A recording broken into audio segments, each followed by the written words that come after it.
Hi అండి. Welcome back to Radhika Sri. Already thumbnail చూస్తే మీకు అర్థమై ఉంటుంది కదా! నేను డీమార్ట్ గురించయితే వీడియో చేస్తున్నా అని. ఓకే. నాకు తెలిసిన డీమార్ట్ గురించయితే నాకు తెలిసిన విషయాలైతే మీతో షేర్ చేసుకుంటాను. డీమార్ట్‌లో షాపింగ్ ఎందుకు చేయాలి అంటే అందరూ చెప్పేదే. చాలా తక్కువ ప్రైస్‌కైతే డీమార్ట్‌లో స్టాకొస్తుంది అని.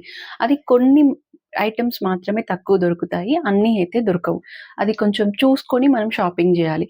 ఇంకొకటి డీమార్ట్‌కి ఎందుకెళ్తారు అంటే అన్ని రకాల ఐటెమ్ ఫుడ్, బ్రేవరేజ్ అంటే ఇంగ్లీష్ ఐటెమ్స్ అన్నీ కూడా ఒక్కొక్క దగ్గర ఒక్కొక్కటి ఉండకుండా ఎగ్జాంపుల్ పన్నీర్, చీజ్, బ్రెడ్ ఇలాంటివన్నీ ఒకే దగ్గర గ్రోసరీస్ అన్నీ ఒకే దగ్గర దొరుకుతాయి. సో, అదొకటి. ఇంకొకటి సెకండ్ క్వాలిటీ ఉండదు. అన్నీ ఫస్ట్ క్వాలిటీ ఉంటాయివి అనైతే అస్సలనుకోకండి. అన్ని రకాలు అక్కడ దొరుకుతాయి. సెకండ్ క్వాలిటీ మనం తెలియదు మీకు సెకండ్ క్వాలిటీ ఇది అని. అంత మంచిగా ఫస్ట్‌లానే కనబడతది. కొంతమంది వాటిని అబ్జర్వ్ చేసి కొనుక్కోరు. అది చూసి తీసుకోవాలి.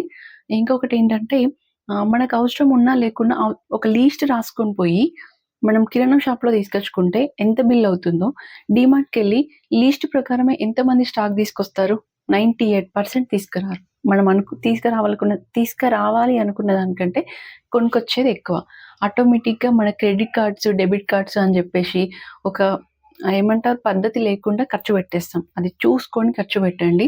ఇలాంటి మాల్స్ వల్ల నష్టపోయేది ఓన్లీ మిడిల్ క్లాస్ వాళ్ళే. ఎందుకంటే మనమే ఎక్కువ ఈ షాప్‌లోకెళ్తాం. ఈ మాల్స్‌లోకి ఎక్కువ అట్రాక్ట్ అయ్యేది మనమే.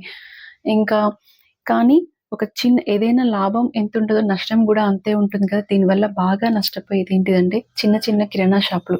వాళ్ళకి కిరాణా షాపులకసలు మార్కెట్ లేదు. చాలా మంది రోడ్డున పడ్డారు ఈరోజు ఈ మాల్స్ వల్ల. డీమార్ట్ వాళ్ళు కంపెనీలతో టై అప్ అయ్యి ఉంటారు కాబట్టి వాళ్ళిచ్చేంత డిస్కౌంటు బయటున్న సూపర్ మార్కెట్స్ గానీ, పెద్ద హోల్‌సేల్ షాపులైతే పెద్ద హోల్‌సేల్ షాప్‌కి ఏం నష్టం లేదండి. వాళ్ళు ఆటోమేటిక్‌గా హోటల్స్ వాళ్ళు వీళ్ళు ఉంటారు గాబట్టి వాళ్ళు బానే ఉన్నారు. ఎటొచ్చి చిన్న షాపులకే వచ్చింది బాధ. ఇంకొకటి డీమార్ట్ వల్ల ఇక్కడికెళ్ళి షాపింగ్ చేయడం వల్ల మనకు తెలియకుండానే డెబిట్, క్రెడిట్ కార్డ్స్ వాడి లేనిపోని గుండెపోటుని తీసుకొచ్చేసుకుంటున్నాం. అదొక్కటి గుర్తుపెట్టుకోండి. నాకు తెలిసి నేనైతే మేము కిరాణా షాప్‌లోనే అంటే కొంచెం హోల్‌సేల్ షాప్‌లలోనే నేను సామాను తీసుకొచ్చుకుంటాను. డీమార్ట్‌కి వెళ్లి తక్కువ అండి. అసలు తీసుకొచ్చుకోను. కొన్ని ఐటెమ్స్ మాత్రం తీసుకొచ్చుకుంటా. నాకు తక్కువ అనిపించేటివి మాత్రం తీసుకొచ్చుకుంటాను. క్వాలిటీ ఉంటాయని తెలిసినవి మాత్రం. ఐ హోప్ మీకు ఈ వీడియో నచ్చినట్లయితే తప్పకుండా మన ఛానెల్‌ని సబ్స్క్రైబ్ చేసుకోండి. ఇలాంటి మంచి